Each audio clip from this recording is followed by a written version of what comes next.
Hello, and welcome to the Careers Consulting IST Identity Talk Program, brought to you by the College of IST Career Solutions and Corporate Engagement, Inclusion, Diversity, and Engagement, and Development and Alumni Relations. My name is Jayme Bullock. I'm a senior in the College of IST studying cybersecurity, and I will be one of your moderators today. We are pleased to have you join us for the session celebrating diversity in our alumni, and as well as careers in consulting. We will begin our program in a few moments.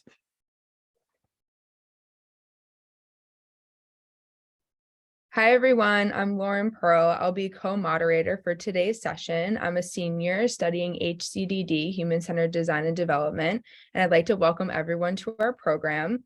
I'd also like to announce at this point that we are recording today's panel. Now let's meet our panelists. First, we have Navarro Chamberlain, a 2009 graduate of IST, currently serving as a senior cloud architect with Booz Allen Hamilton. Next, we have Cassidy DiPaola, 2021 graduate of IST in cyber risk and regulatory experienced associate at PwC. Also on our panel is Meghan Swanton, a 2019 graduate senior security intelligence and operations consultant and MITRE team lead at IBM. Welcome everyone, and thank you for being a part of this amazing panel. We will be adding LinkedIn profiles into the chat for anyone interested in connecting with our panelists today. And if you could all share a little bit more about yourself, including your current role, and then we'll start with some questions afterwards. Meghan, let's start with you if you're ready. Yeah, thanks, Lauren.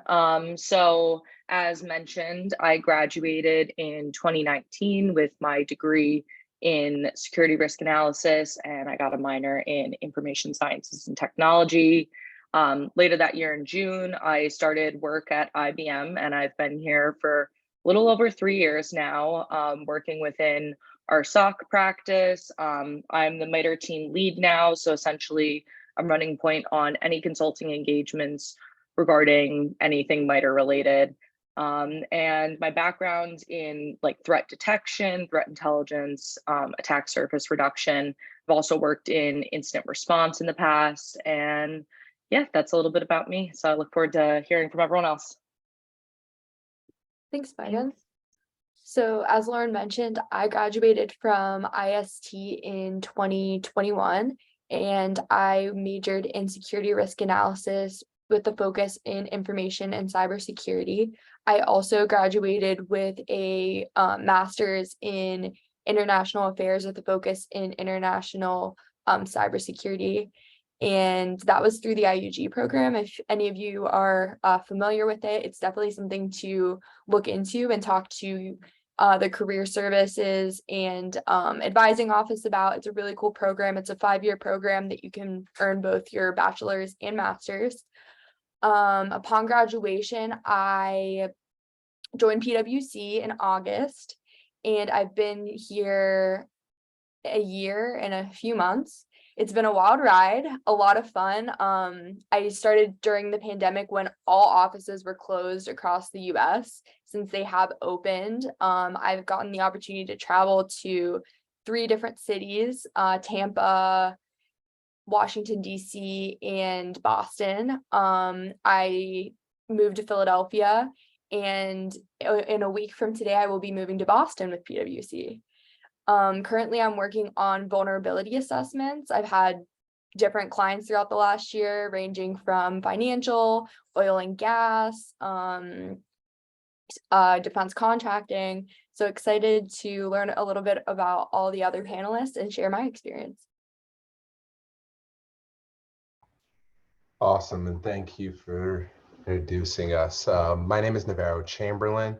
I am currently serving as a cloud operations and security lead for a project under Booz Allen Hamilton.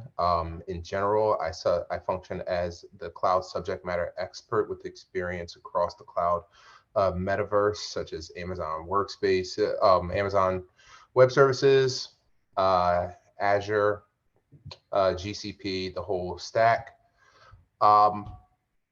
Previously, I served as an identity management consultant with a couple of four-letter agencies, and Microsoft came out of Penn State in 2009 when it was the School of IST. And when I am part of the first class to graduate with the SRA degree. So I graduated with my bachelor's in information science and technology and my bachelor's in security risk analysis. Awesome. Well, thank you to my panelists. Thank you all for being here and for your willingness to share your stories and your experiences. Some quick housekeeping notes. If you guys have questions, please share them in the Q&A section down in the on the Zoom bar below. We'll be monitoring that throughout the whole session, and we'll do our best to answer all your questions moving forward. Now, for our first question. Can you tell us how your IST education prepared you for your career in consulting? Cassidy, we'll start with you. Thanks, And we'll go Jayme. on. Yeah, so I'd say a lot of different things within IST have prepared me. One major thing that I can think of is how to speak to different audiences. I took IST, I think it was 451, with Joanne Pekka. I don't think she's with IST anymore, but she recently made a jump to CMU. But she really talked to us about like how writing emails and speaking to managers, executives, depending on who you're working with or consulting for, really matters. For example, with executives, you really want to get straight to the point, put some bullet points in. They're really looking to skim. They're not looking for the nitty-gritty details, but also some of them are. So just communicating that ahead of time and figuring out how technical it is to speak in consulting to different audiences. The other thing would be any sort of just problem solving skill. I know that that's pretty common, but we all don't go to universities that align perfectly with IBM, with PwC, with any sort of place that you're looking to work at after college, and neither do the other people that are being hired around the same time as you. So just making sure that you're willing to use the skills that you learn from problem solving, technology, and apply those to different sort of technologies that might be similar.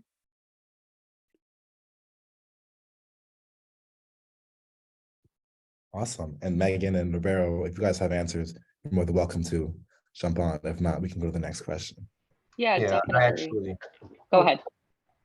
yeah, I actually will jump on to that. So as Cassie said, your experiences in IST will not perfectly line up to what is on a resume or what is on a requisition for a job that you are applying to. However, there is an element of diversity of your experience that you will acquire within your time at IST from not only the classroom experiences, but from your fellow students that will kind of fill in the gaps, so to speak.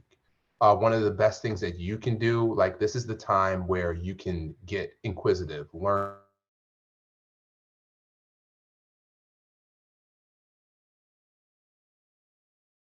Looks like we lost Navarro here.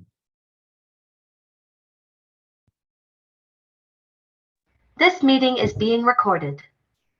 Oh, there we go. We got you. My apologies on that.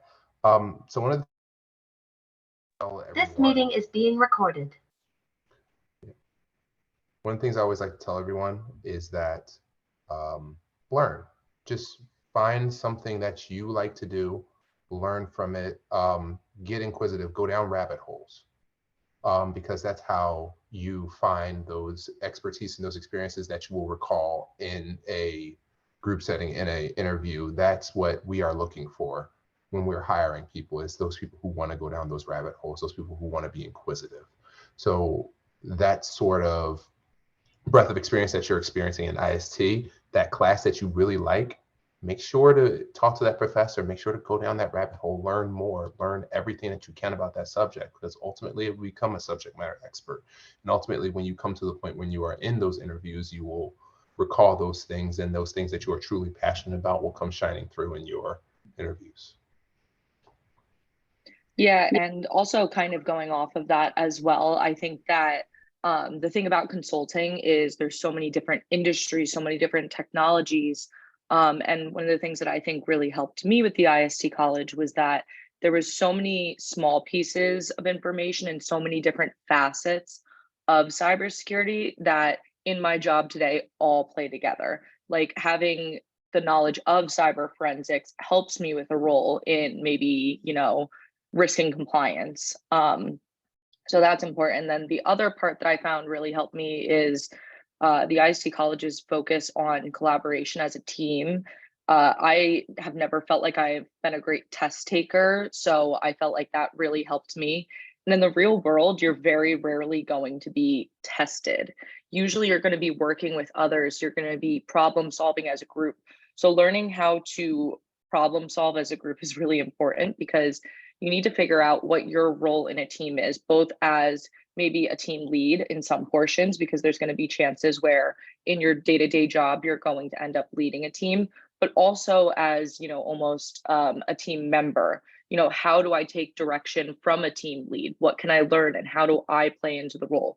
So I think it's important to make sure that you get every single job role within a team and focus on the collaboration, communicating with others, level setting like expectations and project management roles is really important. And I definitely liked that the IST college prepared me for that because I think, speaking with a lot of my coworkers in our first year, it was something that maybe a lot of other colleges didn't focus on and therefore people struggled with very early on. Okay, great. Thanks, everyone. So we're going to move on to our next question, which is, do you have any suggestions for first and second year undergrads who are early on in their IST career on types of experiences that they can get to help them explore and learn about career paths and put themselves in a position to earn internship positions and eventually other positions? Meghan, let's jump back to you. Yeah, so Navarro actually, said it first, go down, talk to your professors. I think it can be really intimidating and difficult to do right from the start. But it's really important to build the relationship with your professors and get to know them. Networking is everything. And so it's really important to get to know these people. My freshman year, had the opportunity to work very closely with Dr. Glantz. And through that, he was able to kind of provide mentorship to me and connect me with people like Rita. And at the time, my other career counselors in the IST college. He also was there to really help guide me in saying, like, for example, one of the things I always struggled with was job interviews. And that really frustrated me because I feel like, I'm a really social person. I should be able to talk to people. And it's just about, getting comfortable, being yourself, taking a deep breath and remembering that, nobody feels comfortable in these situations. And that's the best thing you can do is to get outside of your comfort zone. No experience is bad experience. Even if you start something and you say, you know what, I really don't like this. This isn't for me. Stick it out for a little bit because you'll learn some really valuable experiences when you're outside of your comfort zone. Yes, and I'll echo that as well.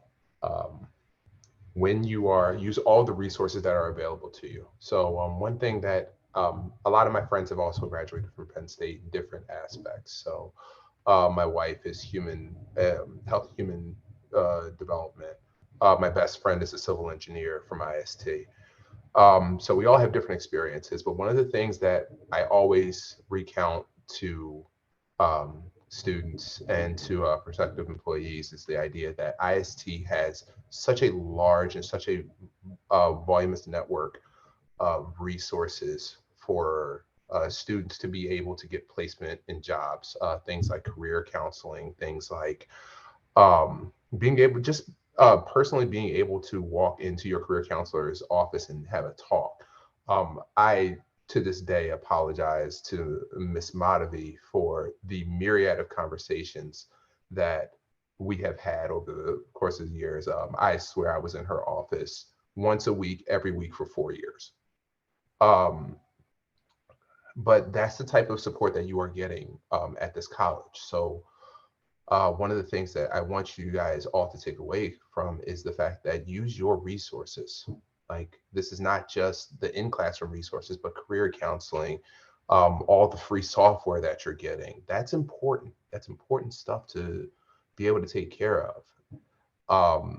Those things that both Cassidy and Meghan are saying, to be able to like use the depth and the breadth of experience that you are being afforded, using that will take you a long way. Yes, similar to what they both said, networking really is everything. During my time at IST, I started as a freshman looking for different internship opportunities. And by the time I graduated, I completed 8 internships, and none of them I found the same way. They were at small places in Harrisburg, an internet service provider, where I was working a help desk. I cold emailed the HR specialist, and I saw that they were looking for internships for that previous fall, and I was looking for an internship that spring semester. So I emailed them and they said, sure, we'll take you on. So yeah, that was one way. Another way, I reached out to a cousin who worked at Guardian Life Insurance in Bethlehem, Pennsylvania. I asked him to pass my resume to someone in IT, and then worked on a Splunk team.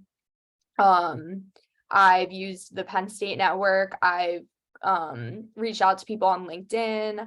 I've used the IST career services. I've used LionLink. I've used what was I going to say with career services, the career fair that's hosted every semester. That's something huge. They're looking for IST students, the companies that are there. There are alumni that are very dedicated and excited to be back on campus. So just like both of the other panelists said, use your resources, get to know your professors. They'll help you with letters of recommendation when you are applying to the internships, looking for different opportunities, and yeah. If I could also make one last comment too, no connection is too small. You know, I met Cassidy during my time at Penn State, and you know, the people who you're in classes with now, those are going to be your peers in a few years, 10 years, 20 years. So just, you know, first of all, make a good impression now, but also don't forget about the people who you worked with. I know now that if I ever, you know, maybe wanted to make a transition to PwC, I have somebody who I can reach out to. So again, no connections too small.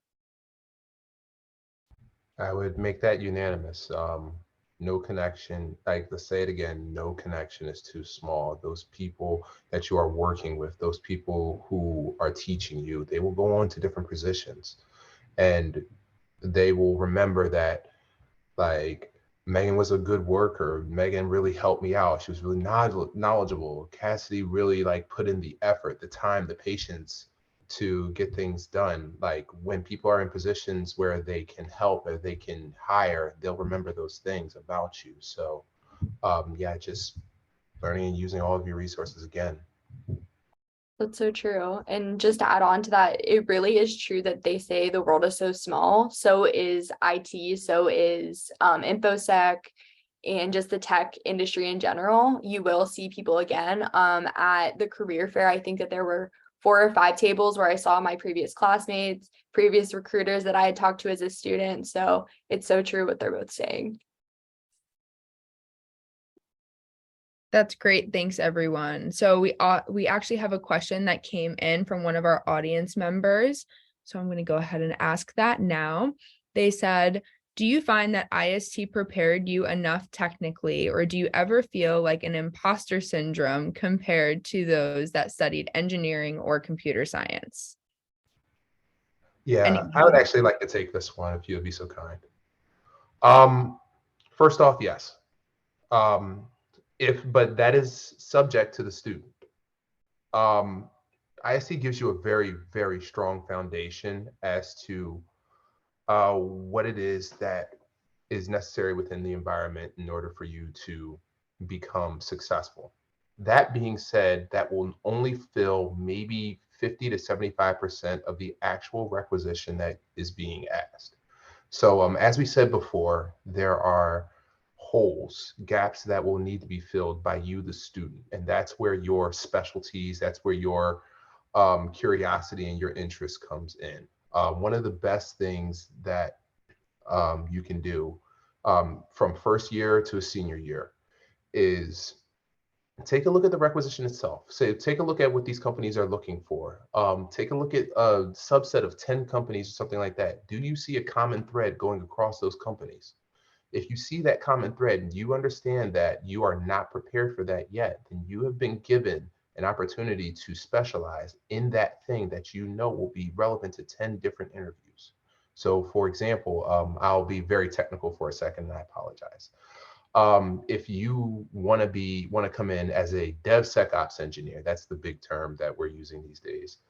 What will end up happening is that you will need to find 10 different resources that will, like, what is a DevSecOps engineer being asked? And then you yourself can go use the resources in IST to fill in those gaps. Maybe you need to take a programming course. Maybe you need to take a Python course, something along those lines. Learn a specific technology.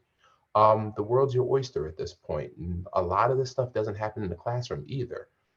Say, for example, oh, I need to jump on and get a Udemy course really quickly, or I need to find a friend that knows C#. Those are all available to you. The education that you have within the classroom is substantial, and it will fill in the 75%, but that other 25% is dependent upon you being a go-getter and you learning, and that again comes out in your interviews. So when we ask you what you're passionate about, what is a problem that you solved that you were really proud of, that'll come out then. So that's how I would ask that. And no, you are not being shortchanged in any way with IST. I like to be very proud and say my computer science guys work for me, not the other way around. Yes, I would echo that. I've had some conversations with alumni recently through recruitment events for PwC, and they were explaining that IST really is a executive business technology school. It's a blend of SMEAL, it's a blend of what you would get in engineering, but it's its own thing. And Penn State as a whole is #2 for C-level leaders across any university, which is insane. Just think about all the universities, all the Ivies, all the other Big Tens, all the other amazing universities in the world. I work closely with an alumna on a startup called Consequential Flowers, and she has a goal of IST being the #1 producer of C-level tech executives. And one of our chief technology officer at PwC expressed that is something that is completely possible, and he sees that as he graduated from SMEAL and heavily recruits from IST. So I think that it's a great place to be. Like Navarro said, it really does fill in that 75%, and you will have to put in that extra 25. Additionally, I've seen across campus, I was on campus in 2021, 2020, so pretty recently, everyone from engineering to IST, they were using different case study books to study for exams or technical interviews coming up. So that's not something that will change from college to college. That's just a different perspective I had to offer. Yeah, and I also wanted to mention that I think imposter syndrome is just very cyclical. Like you'll feel it when you first start just because you're new to a job, or you'll feel it because there's always going to be someone who has more experience, maybe more technical knowledge. And I think it's how you catch up and also learn from them. I personally don't find myself to be a very technical person, but I know that I have a really tough work ethic. And for me, if that means staying up a few hours every night and studying for these major exams in order to be able to catch up with the people who got 4-year engineering degrees, that's what it takes. I also feel like, again, kind of going off of the imposter syndrome portion of it, just because you don't feel like you belong there you've gotten to that job and you've gotten to that place, regardless of the fact you have an engineering degree or a computer science degree. Because first of all, technicality isn't everything. I work with some extraordinarily technical people who just have no idea how to talk to people. And so I think for especially consulting, oftentimes you're usually almost like a translator between the highly technical folk and the C-suite, and being able to say, hey, this is what they found on, your network, and boiling down this really critical information into a digestible fashion that can get a CEO to say, hey, yeah, we probably should increase our budget and be able to do X, Y, and Z changes. So again, I think if you ever feel like you have imposter syndrome, and I myself frequently find myself in that position, it's just about saying, first of all, why do I feel this way? Is it just, me projecting? Am I just feeling like I don't belong here because I feel like I don't belong here? Or is there something that I can do in order to feel like I belong? Just making sure you're really staying on top of, all of the learning. Again, one of the things about education is that you really have to have a drive for learning. I'm constantly listening. Every single morning I listen to a cyber podcast. Even if I don't understand 90% of what they're talking about, 10% of it, I'm going to say, you know what, that made sense. What else can I learn from this? Or there's times where I say, I was so confused by that, I'm going to go and learn everything about it. So, just really challenging yourself, having a strong work ethic, and just remembering that you belong where you are. One of my mentors at IBM told me, you must really think highly of yourself, that you are the world's greatest con man, that you were able to get a job here that you don't deserve. So yeah, just remember that you're in a position you're in for a reason. Somebody saw that you had something of value, and show why you're valuable. Yeah, and just to put a bow on that, because I really love the way that was put, you belong here. So do not ever believe that you don't. You are just as good as any other college, any other person, any other place. As our other panelists said, if you feel like you don't belong or you feel like you have a deficiency, catch up. You must be a voracious learner in this field. One of the best things that can be told to you is the fact that you are always a student. Like, even at the senior level, the only difference between a senior level technology resource and an intern is the ability to learn. So once you master the ability to learn, it's only time that's going to get you from being an intern to a director. That's it. Like, it's just that simple. Drill, educate yourself. You have to have this drive, this innate drive to learn those things that you don't know. And once you begin to become more confident in your ability to learn and your ability to close gaps, then you'll stop having imposter syndrome and you'll start feeling like you belong in any room. It's like, give me a week and I'm good. Give me maybe a month with a new technology, I'll be the subject matter expert. You have to think the most of yourself and understand that I belong in every room. That room belongs to me. Yes, thank you, panelists. These are great answers. You're getting great insight from you guys. So we'll move to the next question here. You guys obviously all have great careers at great organizations. So we want to ask, why did you decide to pursue a career within your current organization you're working at right now? And can you talk about a little bit of the support and mentorship you received at the job? We can start with you, Meghan. So I had kind of a convoluted route to IBM. My sophomore year, I had accepted a full-time offer with a defense contracting company.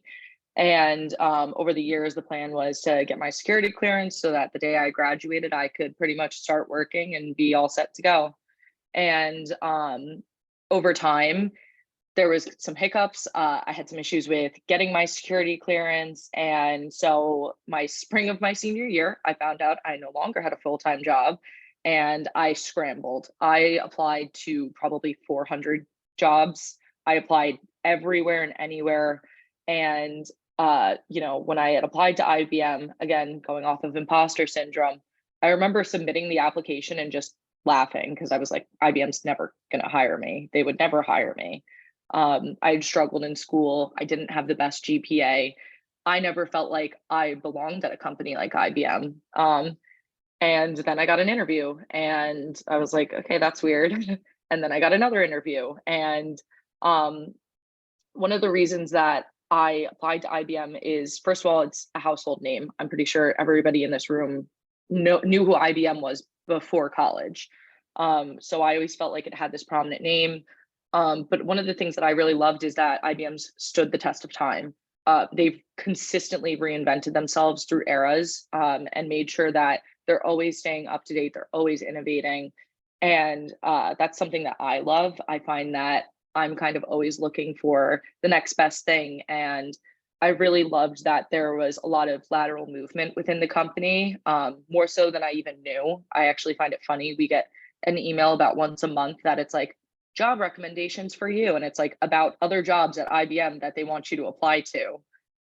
So that was great. I also joined a rotational program. So right off the bat, I had 2 mentors, which were really helpful. One of them was just kind of an IBM mentor because it is a massive company. We have 400,000 employees globally. And so because of that, it can feel a lot of the times like Penn State, where you are a small fish in a very big pond. And sometimes navigating the resources is really difficult. So that was really helpful to have someone who was there just to show me the ropes of how everything works. And I think with big companies, there's a lot of red tape. There's a lot of you should do this, not that. So that was helpful. We also had mentors in our specific roles. And again, when I first started, I was working in incident response. I had little to no forensic background, and I felt like I was, drinking from the fire hydrant. It felt like it was information overload. And I think having someone who is able to, boil down the information and also say, hey, listen, you're not going to be an expert overnight, but this is what you should know.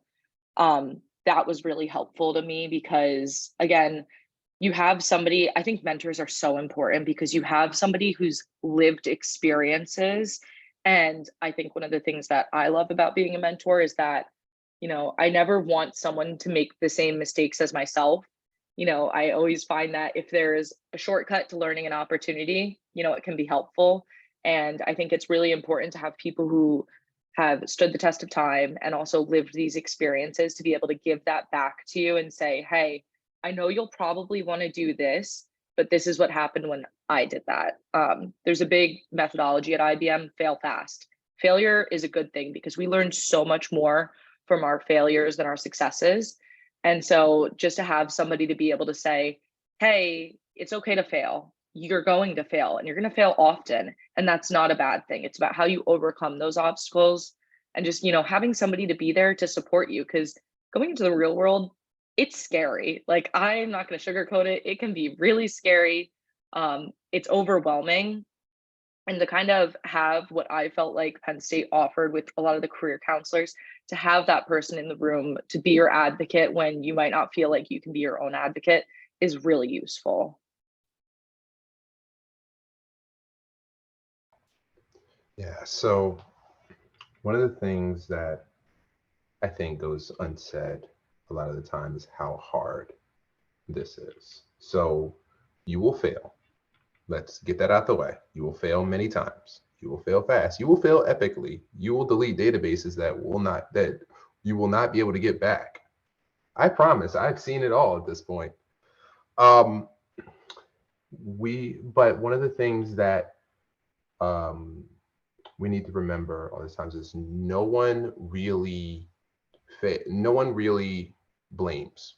So we are all looking for people who want to fix the problem. We're not looking for people, like, we don't care who caused the problem. We just want to fix it. We want to fix it. So in terms of mentorship, one of the things that my mentor really was hard on me about, to the point where he was calling me 6 o'clock at night, like, hey, did you do this?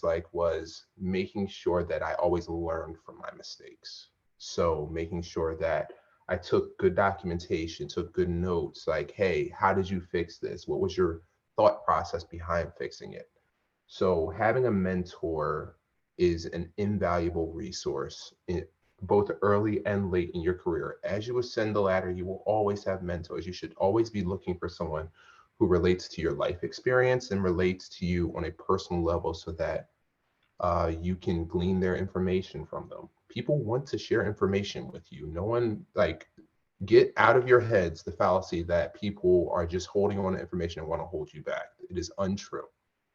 You will show value in most companies by being able to share and as much information as you have with as many people as you have. So people want to help you and want to see you grow. That is a good reflection on both them and you. So it's there for you. The mentors are there for you. Link up with someone, link up with one of us. Our LinkedIn profiles are in the chat window right now. We would love to take you on. We can walk you through different aspects of our own life experiences. I can tell you how I blew up an Active Directory resource that like took down a company. That was fun. We can also tell you about how we saved a four-letter agency, how I saved a four-letter agency $5.6 billion by finding security risks within their organization. There's just a breadth of knowledge that can be gleaned from any one mentor, and don't limit your mentors to just IST. If you see a C-suite resource that you really like and you want to be like that person, go talk to that person. Like, identify the people that you want to model your career after and talk to them. They are more than willing to share that information with you. Yeah, 100%. I decided to pursue my career within PwC because of a LinkedIn post, actually. I applied to PwC for the first time my junior year. Before that, I wanted nothing to do with consulting. I heard these horror stories in the College of IST, in the classrooms, from other students, that consulting was scary, that it was super long hours, that it was draining. So I was like, PwC, EY, whatever those letters stand for, I don't want to be near them.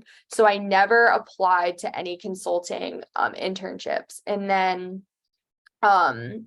the summer of my sophomore year, when I was going back for my junior year, one of my classmates had just finished her internship with PwC, and she posted this really cool LinkedIn post that she was traveling with the firm, that she was an intern, and that she just had a great experience. So I reached out to her and I was like, you know what, I think I want to try this. I want to give it a shot for my last summer, my junior summer, between my junior and senior year, and see what it's like. So I asked her, I was like, could you please help me throughout the process? She mentored me through it. We're still both at the firm today, which is really cool. And she really has helped me in a lot of ways through getting me connected. She's actually based in Philly, and I started my career here in Philly. So I'd say just that Penn State network really got me in the door, meeting her, meeting the people that interviewed her, the partners that were on campus from PwC. They show up all the time, like multiple times each semester. You'll see directors, partners, associates, former interns. So make sure you go to those PwC events because they're always present on campus. And the support from Penn State has stayed. PwC hires, no, Penn State is the #1 school we hire from at PwC. So you can imagine that the network at PwC of Penn Staters is quite large, and they are so helpful. Just like Navarro said, like those little snippets of information, something fun. I didn't know that PwC offered UberX. It wasn't super promoted throughout the firm. It was like on a Yammer board somewhere. And I reached out to a Penn Stater and I was like, hey, I feel like there might be some resources as a new joiner I'm not familiar with. Like, would you mind sharing these like little tips and tricks?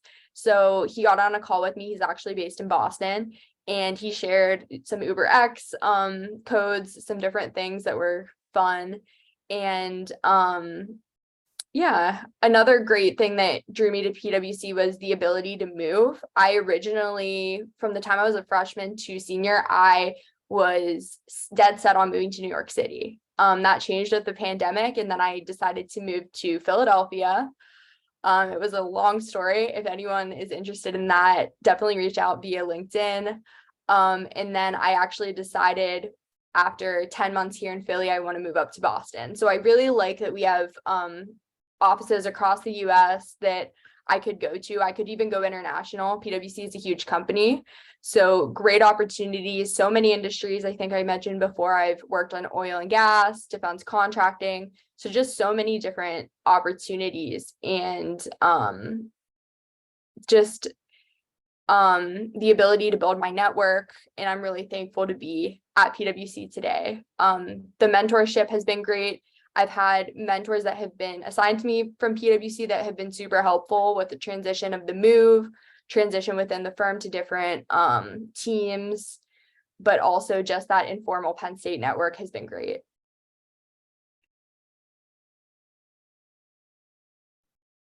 Okay, great. So we're a little over halfway on our time now. So I'm going to ask one of the questions that was submitted from one of our students. So they want to know, how do you ensure that you're being properly compensated and valued within the company that you're working for? Anyone? I don't mind starting this one. Thanks, I Megan. think that can be a really difficult question. I know that salary transparency is something that is, our generation is very much trying to break the stigma against, keeping it like very, on the back burner. We don't talk about money, stuff like that. I think sometimes for me, value is not always in financial compensation. Value is in a career path. It's in growth, and it's in respect. When I first started, I found that I felt like I wasn't getting a lot of respect that I deserve because I started out as, a band 6. And, when you're dealing with people who are band 9, 10 every single day, they're kind of like, who is this person in this room and why should I listen to them? And it's about, asserting yourself and saying that, no, I am here because you need me. So I think the best thing that you can do is be your own advocate. There is no one who's going to be there to be like, oh, well, this isn't fair. This is how much, this is what you should be doing or shouldn't be doing. Be your own advocate. Always have a path for growth. For me, the moment I got promoted to a senior consultant, I said to myself, all right, time to start building a plan to managing consultant, and using that to kind of motivate you. Maybe it's every single month you come up with an item that you want to check off a list to say, how do I get to that next position? It's about asking for responsibility and then showing your value. I like to, every single time I have a meeting with my manager, talk about the numbers. Numbers are what makes companies go round. So if you can say, hey, I worked on, 20 engagements this month, and I had 99% of them clients coming back and, showing them the emails and saying, hey, this client said directly, because of my work, they're going to be hiring IBM for all of these other projects. So showing how integral you are. I also think that, especially at big companies, just doing okay isn't good enough. If you want to be moving up and you want to be valued, you want to be, one of those people who are talked about, you want to be one of those people who are innovating, well, you have to put the work in, and you have to say, not just, am I doing my work good enough, but how can we as a practice do it better? When I first started working, we were doing this one method in order to do engagements. And I said to myself, this cannot be the best way to do it. And everybody in the room was like, well, that's how we've always done it. And it's like, well, why? And I figured out a way that we could, streamline that process, make it faster, make it more accurate, make it better, have clients giving us feedback. And then directly relaying that information to my manager. I think sometimes it's hard because you don't want to be talking to your manager being like, look at me, look what I did. But at the same time, if you don't do it, no one else will. I think that it's also important to have conversations with your peers and just see where they are and, what they're doing. Have conversations with people who have been in your position. For me, there's a woman who's a managing consultant in our practice, and she has a very similar career path as myself. And I consistently meet with her, and I'm just like, how do you feel like I'm doing? What do you feel like I can be doing better? And she gives me a lot of good feedback, and I take that feedback and I don't just say, okay, I say, okay, what can I really do with that information? How do I make it of value to me in order to show my value to IBM? So, again, really being your own advocate, making sure that you are showing your value to the right people too. If there's ever an opportunity to speak in a room and you feel confident enough that you can, don't just speak because there's important people in the room, speak because you feel confident. Make sure you do, because there's times where, maybe I was nervous to talk, but I've been working on this and I find that we're not maybe doing the best, but you have one opportunity. Maybe for me, I have one opportunity every month to speak with our partners and the directors, and be able to say, hey, I'm doing this right now. This is why this is important. This is why you should help foster my growth, help me grow my team. I found that really helped me.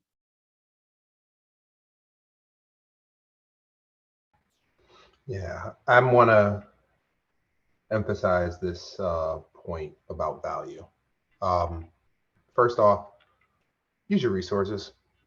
So those things like Glassdoor, those things like go online, look at this stuff first. Everybody else is doing it. So let's get that off the table first and foremost. Before you walk into any interview or any talk of compensation, you're going to need to understand what your worth and what your value is to both the team, the company, and yourself. You are a company of one. And that is something that I truly like to tell all of my interns at Booz Allen, is that you are a company of one. Therefore, you need to be showing value and be able to communicate that value to both myself and the company at large, because I need to be able to advocate for you as well. Therefore, quantify your values.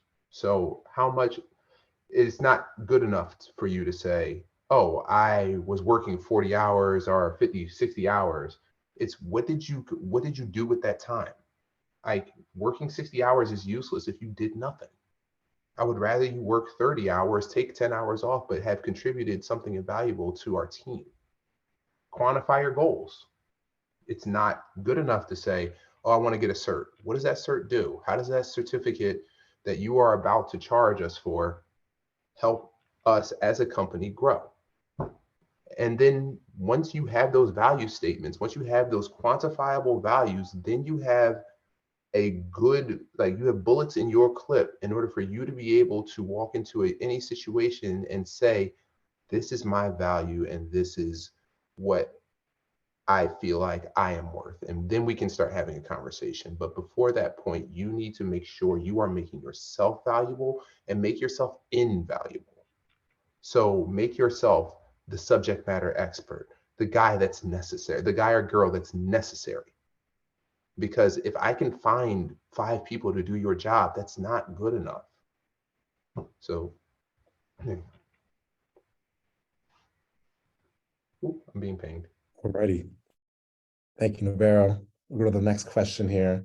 Can you share a little bit with how diversity plays into your success in the industry? Absolutely. So I'm really passionate about this particular subject. So I did want to talk about this. Vary your experience is essentially what it means. Take the time to not only learn in the classroom, not only learn what's mandatory learning for your major, but those things tertiary to that. Take a business course, take a social sciences course, take a political sciences course, take a consulting course. Even outside of the realm of coursework, go online, go on YouTube. YouTube and Google are going to be your friends for the remainder of your career, I promise. Make sure that you are diversifying your experience so that when you walk into those interviews, when you walk into those rooms, you're not just spitting off facts from a textbook, but you're speaking from real life experience. Like, how did you fix this problem? How that little networking issue that was broken, how did you fix that? How did you deal with that? Those are things that come from your hands-on experience. And those are the types of diverse experiences that you will need in order to be successful in the consulting industry. A lot of the times what we tend to do and what we tend to think of as students is my GPA, my GPA, my GPA. My GPA will save me. My GPA will save me. It will not. I have hired dozens upon dozens of people for everywhere from internships to managing my teams across the world. I have never once asked someone what their GPA was, to be perfectly honest with you. It does nothing for me. What I am going to look for is your experience in the field and experience with the technology itself, everywhere from your internships on up to like your C-level employees. It will be asked of you every single time. So when you have the opportunity to do those jobs that, yeah, maybe that's not out of my wheelhouse, go do them. Please go do them. If you're working as an intern and somebody needs a hand, you're that hand. That's how I got my first job out of college, because in my internships, I was a middling student, just like a lot of the people were. And I was struggling very much so. So I was willing to take a co-op that someone else wasn't. I was willing to sacrifice the semester. So what I did was I left college. I left Penn State my junior year for the day before Christmas, and I did not come back until the next September. And when I got out of school, I had a year and a half worth of real world experience that no one else did. So I got my offers that way. So, and on and on and on. I can honestly say I have been in corporate IT for 18 years now, and I am 35 years old.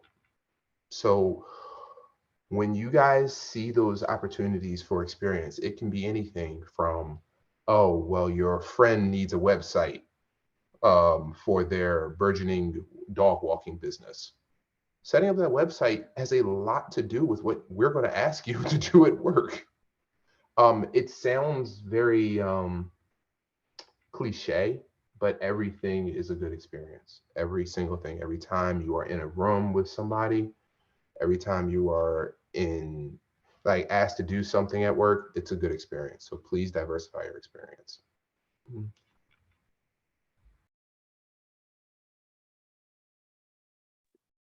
All right, so we're nearing the end of our time now. Just for any of the panelists, do you have any final thoughts to share today? We'll start with you, Navarro.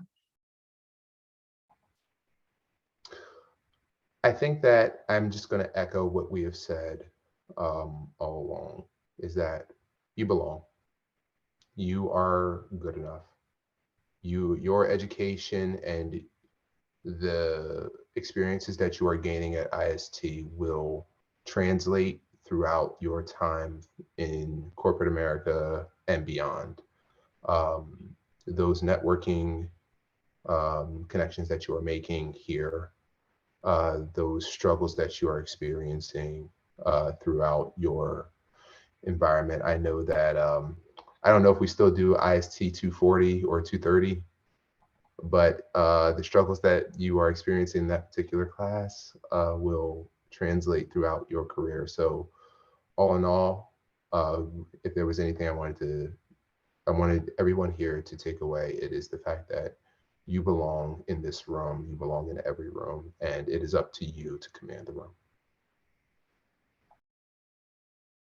Yes, and I'd say keep on keeping on. The resilience is really what's going to help you push through to get your degree, through to those internship periods where you're interviewing, those internships when you're actually on the project and working with different people. It's not a sprint, it's a marathon. It really is.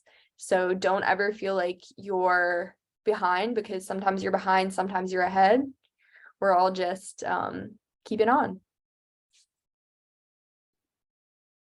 Yeah, I definitely want to echo what Navarro said. Remember, you're there for a reason. You've been hired for a reason. You're in that room for a reason. Sometimes you might not know, why you are there, but you're there for a reason. Definitely use your resources. You go to the greatest school in the entire world, let me tell you. And Penn State has 1,000,002 resources. Use them. And also take advantage of your time as a student. I spoke with one of my mentees recently who graduated, and she said, I really wish I got more involved in Thon when I was at Penn State. There's no time like today. If you feel like you want to get involved in something, start today. You don't have to start big. It doesn't have to be a big step, but just get started. And yeah, just remember to enjoy your time and enjoy the ride. And yeah. Awesome, guys. Thank you to everybody within the audience joining us today. And thank you to our panelists, Cassidy, Meghan, and Navarro, for sharing your experiences and helping to pave the way for all of us who are pursuing careers in consulting and within IST. Those in the audience, please look for future information on our IST Identity Talks coming up on the IST website, where you can also find recordings from past sessions to tune into too. So that's all we have for today. Everybody have a great afternoon. And we are Penn State. Awesome. Penn State. Penn State. There we go. There we Yeah. go. Thank you, guys.